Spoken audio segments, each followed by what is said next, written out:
A bit about sibling rivalry. With my first two daughters, there was one one had a difficult birth, was born a blue baby, and was having a lot more trouble learning. The other one was, because I taught her a lot as a child, was excellent at school. Academically, she just blossomed. But with that blossoming came arrogance, and she became very prideful, very sure of herself, very put herself above her sister, because everyone else did. When she went to school, everyone put her above her sister, and some of the teachers would actually say to the one that wasn't a success in school, "Why can't you be more like your sister?" Which was very cruel. Another reason why we ended up homeschooling, it was just something that it was very obvious that one was a huge success in school and the other one wasn't. And at home that caused rivalry. They were always competing against each other and this and that. When we did karate, the oldest succeeded and was the sensei and that thought very highly of her. But as the months went by, the one who wasn't so good at school exceeded her sister by miles. And years later, when they ended up having an actual fight in the house, the non-academic one put the other one in her place. So you have that kind of sibling rivalry, and as a parent you may not notice it. You might think, oh, they're both doing well, and they complain about each other all the time, so you just say, oh yeah, they're just complaining. You don't look into the actual issues that are happening here. And so it took me a while to deal with it, but I also I wanted the other one to succeed as well, but I realised that school might not be her area, and it might be her area later on. Many people, Thomas Edison was said by a teacher to be addled, which meant not all there, not capable. I was told that at school by teachers, not addled but other words. So when adults do that, that kills you too. It knocks your confidence for sakes. Adults need to know the words that they speak to a child could last a lifetime in affecting that child's confidence. We really need to be aware of what we're saying to the child. And we can't be perfect, we make mistakes.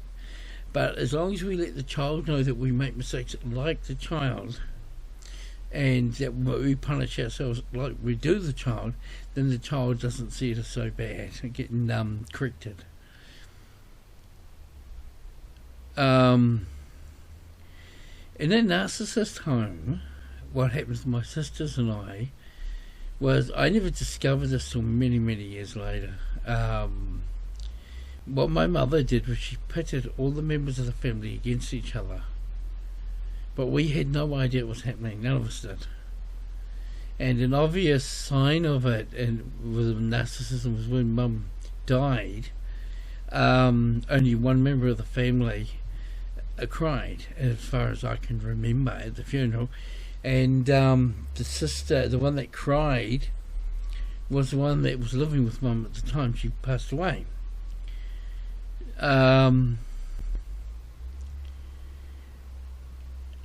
When the parent wants to stay on top, and it becomes, I think, kind of with a narcissist, like a game, and the parent likes to stay on top and pit everyone against each other, so none of them will figure out who's doing it. So the whole entire time, the mother will be taking one of the kids, saying the other kid said this about this kid, and then she'll explain to this one how wonderful this one is. So she puts praise on this one, so this one feels that they're a great member of the family, that they're trustworthy, good, can be relied on, and every child wants mum to turn around and say, I need you to help me with this is important, let's do this together. And to the child, that's amazing. That's worth sacrificing your own time and your everything just so that you can be appreciated by your mother or your father. So you think this is really good, whatever they try to get you into. But to the other members of the family, including the husband or the wife, the narcissist can put them to the exact same thing to all the others. So every single one member of the family is adoring, so we'll say the mother in this case, because of my personal experience, it's always been the mother. But men do it all the time. Well, my father too. But mum was the organised narcissist. And what they do is when they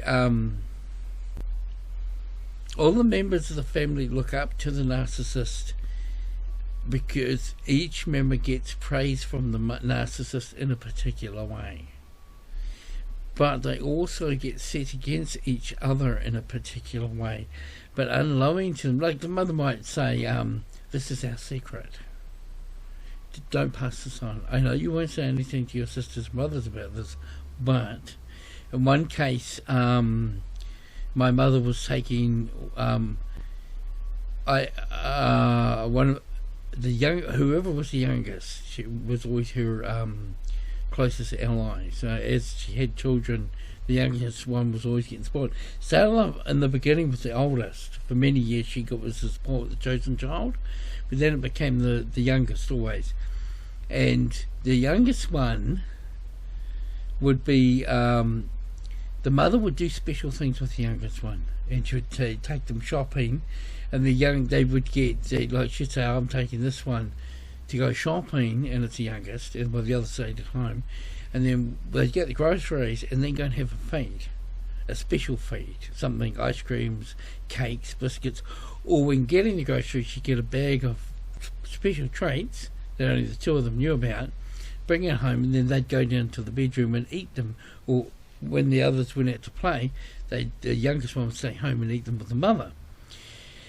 And that gave the youngest one a great feeling of specialness. I know one case where the mother was always, there was two brunettes and a blonde, and the mother was always with the blonde, always. I don't recall ever, when the children were smaller, ever seeing any of the brunettes in the car with the mother. I only ever saw the blonde. So it came across as the blonde was the chosen child.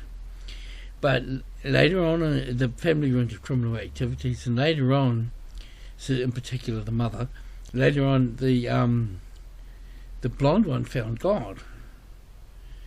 And the mother was horrified because she'd go to prison. So what she did was she recruited the brunettes, a bit like Cinderella, you know, the blonde and the brunettes. She recruited the ugly stepsisters, the ugly sisters. She recruited the brunettes, and I mean ugly in soul.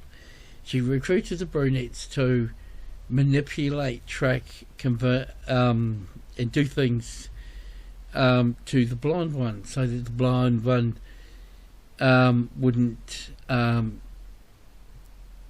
tell on the family. So by telling them, oh, we don't do the criminal acts anymore, we've given it up, and whatever the mother said, the brunettes agreed to, even though they knew the mother was lying, and stuff like that. And so the brunettes were pit up against the blonde. The blonde, having no idea that they were pit up against her, believes everything they tell her. They're my sisters, that's my mother, it's my father, they never lie to me, family. And so narcissists use the family title as a way to control each member of the family. And you don't know it's happening while you're one of the children. I never found out a lot of this stuff until I was in my 30s. I remember ringing my mother up one day because I wanted to take her down to a place for a birthday party. And I'd organised it with member of the family. I don't remember the exact facts. But anyway, it worked out that my mother turned and said, I can't go now. And I said, why not? And she said, because your sister's da-da-da-da-da. And I was like, oh, heck, that's horrible. And I was very angry at my sister. And Mum said, look, just leave her alone. Don't ring her. Just let it go. And, I'm through with it too. But Mum was always saying that and never through with anybody. And then I thought, no, stuff this. So I rang the sister up. But I wasn't nasty. I just said, hey, what's going on about tonight? Here we're not going. And the sister said, no, we're going. And I said, what do you mean we're going? And she says, well, we're all going to the same place I said to go. And I said, what about the cake and that I brought? And she says, oh, yeah, no. And it was a very expensive cake for Mum's birthday. And no, that's all on. And I said, then I explained what Mum had told me. And she was like, what? And what Mum had done was she wanted to kick, it appears, wanted me not to go while I paid for the whole thing. And then the sisters and all them went and had a good time. And because she was going to pit them against me, they were never going to mention it to me, and I was never going to mention it to them, because I was so angry with them. So we all lived in different houses when we were adults. So it's like, what's that? Dallas on TV, where they had the female monarch controlling the family. A lot of it's kind of like that. But I never really got into those soaps, so I don't really know. There were other occasions where things like... one of the horrible ones for me was manipulating an uncle and his wife. When a family member died, my mother turned up here with my uncle and her brother and his wife, and they parked in the drive on the road. Mum said, "Oh, park down here on the road," but it was where they could see the front doorstep here. Mum came up here and then started saying nasty things to me. Got me into she got me really angry, and I was waving my arms around and angry. And Mum turned around and said, "Oh, you're so cruel," like this. And I stared and thought, what the heck's going on here? All of a sudden she started crying. And then she was walking down the drive with her hands and crying. And all of a sudden they got in the car and they turned around and they glared at me and drove off. And I was thinking, I said, what the heck happened? And I couldn't figure out what happened. And it wasn't until probably years later that I finally realised that she realised, because she was someone else did it to me. And a friend of mine was in a church where the pastor's wife did it. She went into a room with this friend. The pastor's wife wanted to get rid of her out of the church. And they had a face-to-face minor argument. And then the pastor's wife grabbed her hanky out, put her hand to her head and ran out of the room into the congregation going, "Oh my gosh!" And she was crying and she so upset me. And it wasn't good. Everyone in the congregation hated the person in the room. And so that's kind of, they set you up like that. And they can set you, like if it was you and the whole family, and the mother wanted to outcast one member of the family, that's how she could do it. And the rest of him says, how do you treat our mother like that? At her age, she's such a wonderful person, because they're completely eaten out of the mother's hand. And with the one with the blonde and the brunettes are being used. They've been used to do a very nasty, evil thing, but they have no idea they're being used. They actually are enjoying it, manipulating their sister.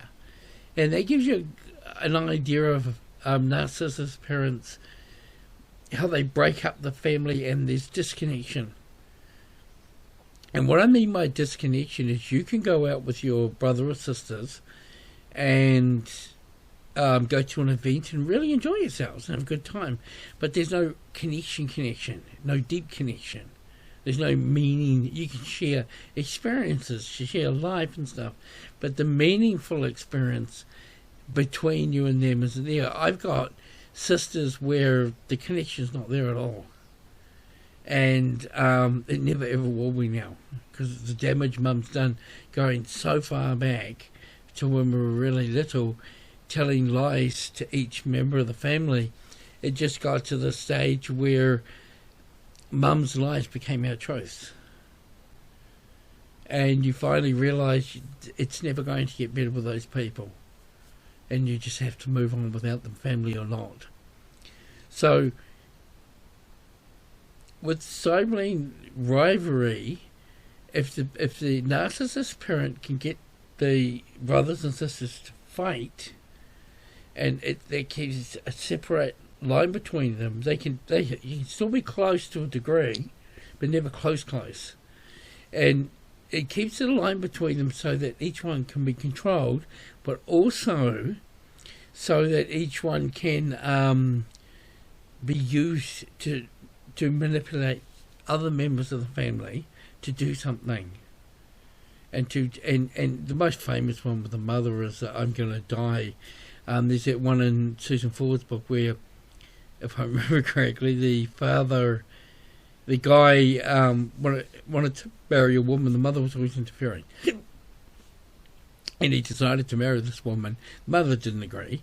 And he went off to do it. And then all the members of the family were ringing him up and saying, Mum's going to die. She's going to have a heart attack. They're all adults because you're not listening to Mum and you won't do what Mum says and you won't and you're breaking Mum's heart and all this sort of stuff. And it was the mother's way of manipulating other people to attack him until he came back into the fold and submitted again. And he was only allowed to marry the person she wanted him to marry. He didn't do it. He turned around and basically told the whole entire family to get stuffed and never didn't have anything to do with them again. So sometimes you have to do that for your own peace and serenity. Your own happiness comes from your courage. It doesn't come from your cowardice. It never will. You have to love and respect yourself to be happy. So if you're not doing the courageous things you want to do, you're never going to love and respect yourself, and you're never going to be happy. Not with yourself. You'll have addictions. You'll be a smoker, an overdrinker, or other addictions, sex, and things like that. So, with family sibling rivalry and narcissism, you have that kind of manipulative area where people can be controlled, used and abused, and they have not one member, and I've seen this many times, not one member of the family knows that they're being used. I know with a mother and a boy and a girl, as adults, the male and the female were always fighting, always in competition with each other. And they couldn't figure out, I talked to them both and she just hates me, or she's just nasty, or she's just... And I listened to the mother talking to them on different occasions, and the mother would be pitting them against each other, but in real small ways. So it was not so obvious. It looked kind of like, you know what your sister thinks, and you know what your brother thinks, and your brother won't be happy with that, and the sister would be going, he's always on my case. He hasn't been on my case at all. The mother just suggested it. It's like auto-suggestion. She just said, your brother's going to be on. Your brother doesn't like that. Your brother will not like that. You know what I mean? He had the right, probably would be quite happy about it or not even care. But the mother's building this thing inside the sister's head, telling her, this is what your brother thinks about us, or your father. And the famous one is, when your father gets home, you're going to get it. We got that all through our childhood. Mum was always, was so terrified of Dad for years and years. He hadn't. As a teenager, one day it occurred to me that Dad hadn't hit me since I was a little boy, maybe 8, and I'd never been hit again. So when Mum turned around and said, your father will get you, it just occurred to me, we'll sort you out if you don't behave and do as I tell you. And I thought to myself, Dad hasn't hit us in years. And I looked at my sister and they were all terrified. And I was thinking, all she's doing is manipulating us into thinking Dad was going to hit us. And she'd also, what your father would think about that. Your father won't like this. She would say she wouldn't like it because she wanted to keep on everyone's good side. But he didn't like it. And he's the baddie. And this one's the... And she did it with other people too. And so I got a close look at how they can build thoughts in our head into a reality that is not a reality. And they can create a character of the other members of the family that isn't there. And therefore we would attack in a sneaky way another member of the family if we think they deserved it, even if they didn't deserve it. But we'd been tricked into believing they deserved it, so we'd attack them in some way. We'd do something to them nasty or mean, so it's like, it was the rightful, justful thing to do. And with the parent saying they backed us up, but in a more covertly, I'm hiding in the shadows way, so if it did come to you getting caught, you'd get caught, the parent wouldn't get caught, the other sibling would go, "You're such a meanie," and the mother would go, "Don't tell." And so the sibling would take all the blame, thinking they were doing the righteous thing to protect the mother, and the other sibling would hate them for doing it. They would say, "How dare you do that?" So, brothers and sisters fighting against each other, it can be like that. Can be in such a way. And then you've got the favourites, that the parent has the favourites and stuff like that. And also the children can be put against the parent. This is what happened in my marriage, where the wife, one of her, it got explained to me one day by my daughter after she left. She said to the children, they said, "Oh, Dad won't like it." And she said, "Your father's just a bad-tempered blah, blah, blah. You watch, he's going to come out and he's going to yell at you, and you haven't done anything wrong." And then she went down to the room and she said to me, I was programming, I was very tired and I overworked, and she said, one of the children are misbehaving, they've been really bad. She was, "Oh my gosh, they're really upsetting me, I can't stand it, they're driving me crazy. Go say something to them."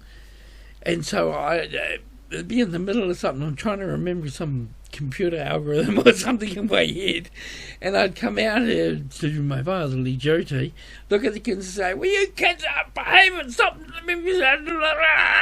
the kids, and then storm out again. And then the mother came back down and she said, "See, I told you. He just comes into rages and yells at you for no reason at all." And the kids were like, "Wow, she's right." People, narcissists are tricky.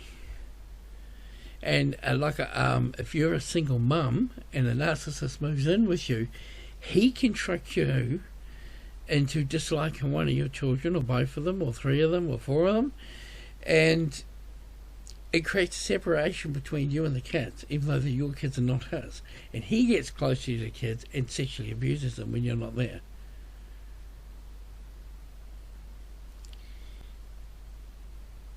These covert, sneaky ways of dividing people up, because you can have a woman and her children who are really a loving unit together. They all understand, love and adore each other, but the narcissist can come in and divide them up. In 2 years or a year later, all of a sudden they're not getting on anymore. They're fighting, there's bitterness in the family. The wife's feeling hassled and harassed. He's blaming it all on her when he's done it himself. And he's split up the family and got the children in his favour.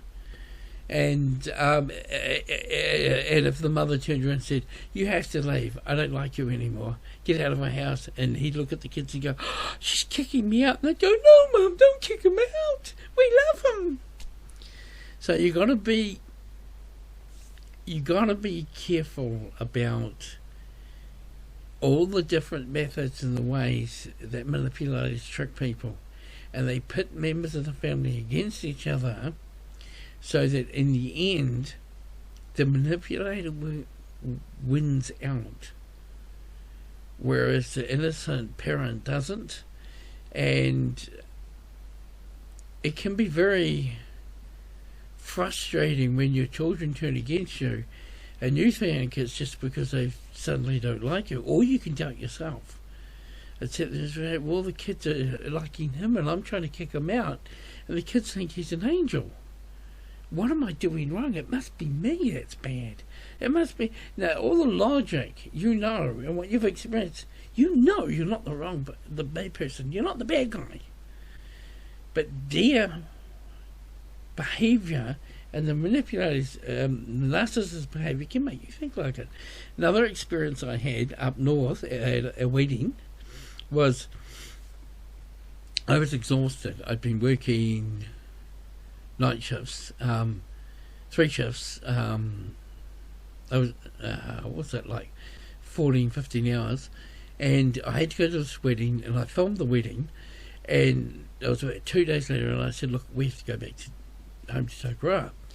And the mother-in-law didn't want it to happen. She said, no, I want the children to stay. And I said, well, we're going.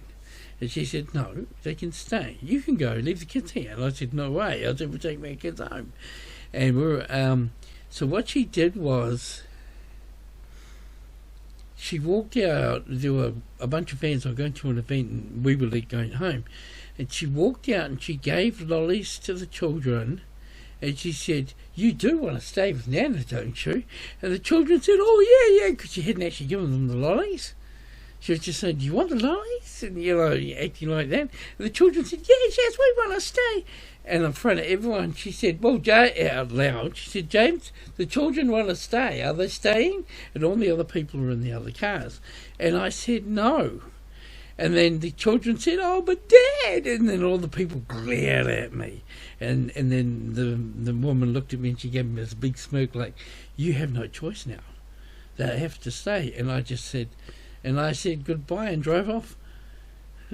I don't give in to people like that. It's just... But I could see her trickery. And the ex wasn't... The wife wasn't happy about it, but, you know... It's another thing where they split up husband and wife when the narcissist gets in and causes rivalry between the two. So that happens as well. But if you're aware of it and you understand it, you can look for it in your own life. Like when someone comes into your life and your life goes, look back a year, like after the first year or second year, look back before they were there, everyone got on and say, well, why are they not getting on now? And then get the children aside and talk to them. I mean, you can get a narcissist can move into your house, sexually abuse your children, and have your children not tell you. Yet they adored you before and told you everything. Narcissists have sneaky ways to make people shut up when they're abused. Your job as a parent is to find out, are they really being abused? And you're allowed to suspect the person you've married or the person you've moved into your home. You're allowed to suspect them because it's for the good of the children. And so you can get those children inside and say, look, is anything happening? Because I've read many books, many times where parents have got the child aside and after some, not pressured talk, but honest love and friendship and hugs and the child opens up and tells the truth. And then, the person can go to court and that. So the thing here is that you got to understand with narcissism, people get pit against each other, divided up, so that they can't combine anymore against and see what the narcissist is doing. Mothers are very well known for doing this because they have all the control, especially if the mother stays at home or if she's working and she's very feminist, and so she wants control of the family, and when she says something happens, all the members of the family have to do it. That's control of everyone's lives, and that's also well after all of them have married and have their own families. The mother still wants control of them all. And this is where, like it says in the Bible, when you marry, you have to cut ties with your parents completely. You two become one, go do your own thing, start your own life. And it's, even if you only did that for the first 5 years, then the two of you can become a solid unit. And then if family comes back into your life, their influence is, not so powerful. But these are things for you to think about. Okay. God bless you.